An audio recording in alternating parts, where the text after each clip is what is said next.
அடுத்த பாடல் 1636. கூடி தவம் செய்து கண்டேன் குறைகழல் அப்படின்னு. கூடி தவம் செய்து கண்டேன்.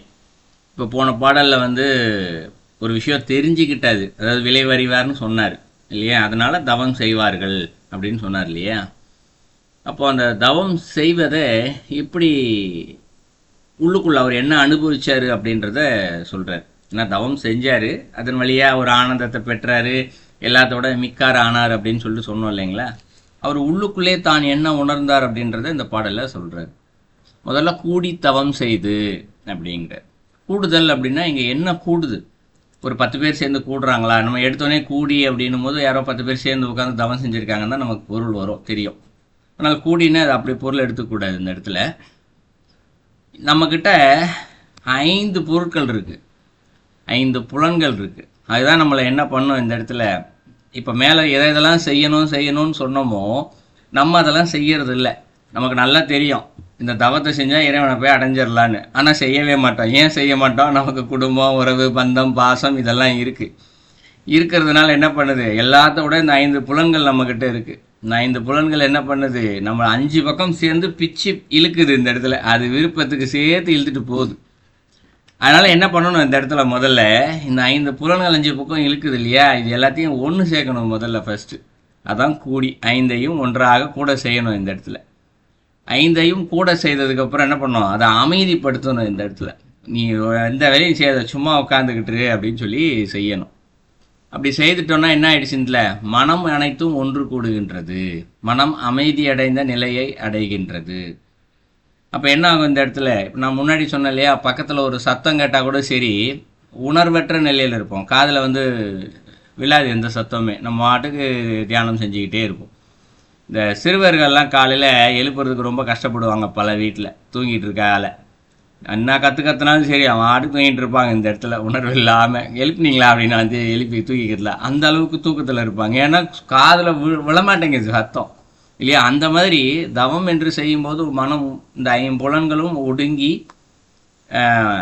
மனம் ஒரு இடத்துல ஒன்று கூடி நிச்சிருந்துச்சு அப்படின்னா இந்த இடத்துல தவமானது ஆட்டோமேட்டிக்காக வந்துடும். இந்த இடத்துல இப்போ ஏற்பட்ட வாசனைகள் வந்தாலும் நுகர்வு தன்மை இருக்காது, எவ்வளோ பெரிய சத்தம் கேட்டாலும் காதுக்கு ஒன்றும் தெரியாது. இந்த இடத்துல யாராவது நம்மளை தொட்டால் கூட உணர்வு நிலையே இருக்காது இந்த இடத்துல. அதான் இந்த இடத்துல கூடி அப்படின்னு சொல்லுது. ஸோ அப்போ அது போல் இந்த இடத்துல 5 புலன்கள் ஒடுங்கி மனம் ஒன்று கூடி தவம் செய்து கண்டேன் அப்படிங்கிறார். ஸோ இது போல தவம் செய்யும் பொழுது மட்டும்தான் அதனுடைய முற்றுப்பெற்ற நிலையில் காண முடியும். கண்டேன் அப்படிங்கிறார். கண்டேன்னா யாரு? திருமூலர் சொல்றார், நான் பார்த்துட்டேன் அப்படிங்கிற. எதை பார்த்தாராம்? குறைகழல் அப்படிங்கிறார். குறைகழல்னா இறைவனுடைய அழகு நிறைந்த திருவடிகள் தான் குறைகழல். இந்த இடத்துல கழல்னா திருவடி, இந்த இடத்துல குறைனா மிகவும் பேரழகு வாய்ந்த அப்படின்னு பொருள். ஸோ இறைவனுடைய மிக பேரழகு வாய்ந்த திருவடிகளை பார்த்துட்டாரான். இந்த இடத்துல பார்க்க மட்டும்தான் செஞ்சார். பார்த்த பின்பு என்ன நடக்குது, ஐயோ எப்படியாவது அதை சென்று சேர்ந்து அடைய வேண்டுமே அந்த எண்ணம் வரணும். இந்த இடத்துல பார்த்தோடனே அவ்வளோதான் பிறவி இல்லை முக்தி நினைச்சிடக்கூடாது. இந்த இடத்துல பார்த்ததுக்கப்புறம் தேடி தவம் செய்து கண்டேன் சிவகதி. அப்போதான் இன்னும் ரொம்ப ஸ்பீடாக தேடுறாராம் இந்த இடத்துல. இப்போது ஒரு வெளியூர்லேருந்து பயணப்படுறோன்னு வச்சுக்குவோம் இல்லையா, வெளியூர்லேருந்து பயணப்படுறோம், திருவண்ணாமலைக்கு போகிறோன்னு வச்சுக்குவோம். திருவண்ணாமலை மலை பார்த்திங்கன்னா ஒரு 2-3 கிலோமீட்டருக்கு முன்னாடியே மலை தெரிஞ்சிடும் காரில் பயணம் செய்யும்போது. இந்த இடத்துல அதுவும் மலை தெரியுது. அது பக்கத்தில் போக போக அது சில உணர்வுகளால் ஆனது. அந்த அண்ணாமலையார் மேலே பக்தி இருக்கவங்களுக்கு மட்டும்தான் உணர முடியும். மலையை பார்க்குற வரைக்கும் அமைதியாக காரில் தூங்கிக்கிட்டு வருவாங்க, அப்படியே உட்காந்துட்டு வருவாங்க. ஏன்னா கிட்டத்தட்ட சென்னையிலேருந்து பார்த்தோம்னா ஒரு 4 மணி நேரம் பயணம் வந்துடும், 3.5 மணி நேரம் 4 மணி நேரம் பயணம் வந்துடும். 3 மணி நேரம் அமைதியாக தூங்கிக்கிட்டே வர்றவங்க அந்த மலையை கண்ணை திறந்து மலையை பார்த்து வச்சுன்னு ஒரு ஆர்வம் வந்துடும், ஓடுவாங்க. பக்கத்தில் போகும்போது கொஞ்சம் ஆர்வமாக போவாங்க. இந்த இடத்துல காரை விட்டு யாருனே ஓடுவாங்க, ஸ்பீடாக நடந்து போவாங்க உள்ள. அது ஒரு ஆர்வ உணர்வு நிலை.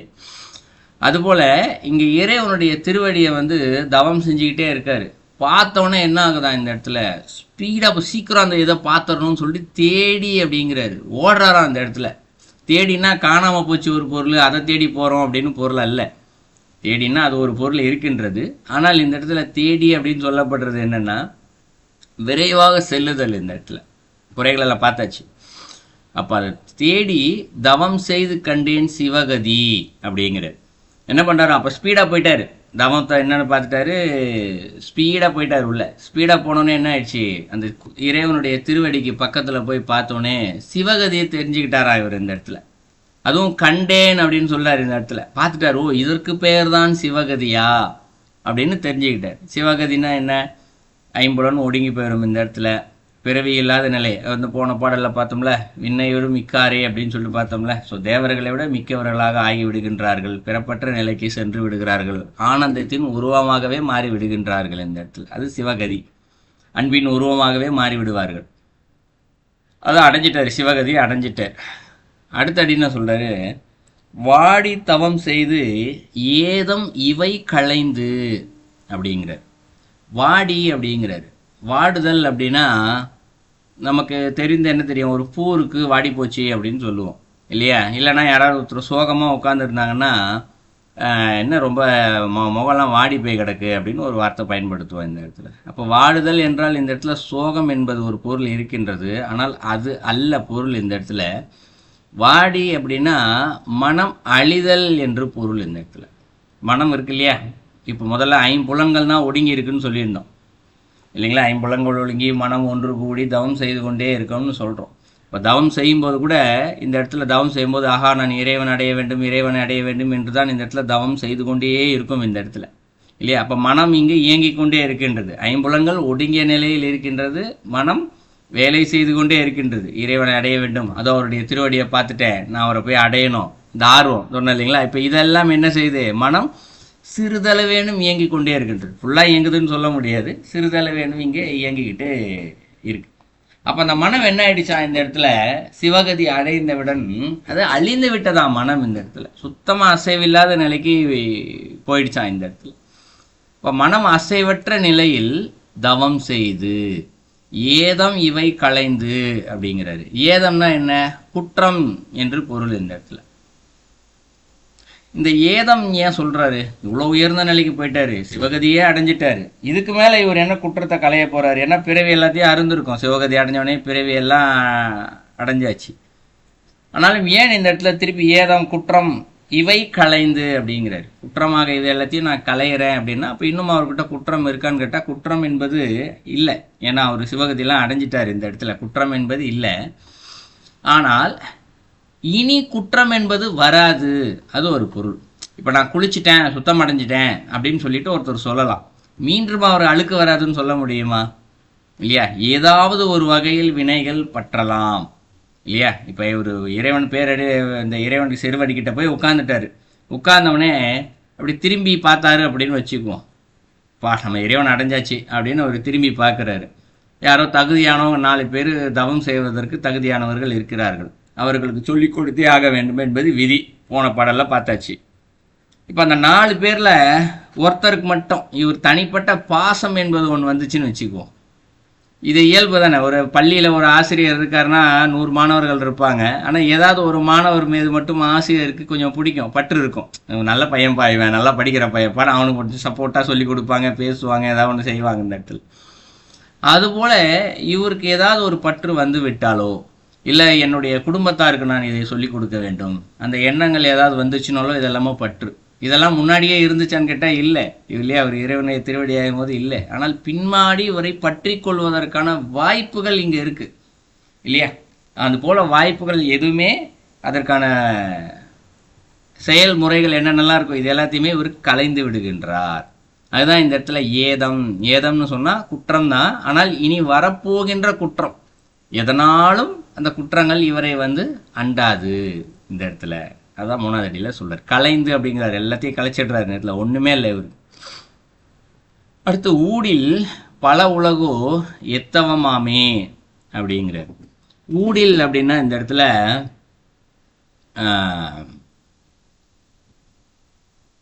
வெறுத்தல், நிறைய விஷயம் இருக்கு, வெறுக்கிறது இந்த இடத்துல. வெறுப்பு என்று சொல்லப்படுவது கூட ஒரு வகையான உணர்வு தான் இந்த இடத்துல. இன்னொன்று ஊடுருவுதல் அப்படின்னு இருக்கு.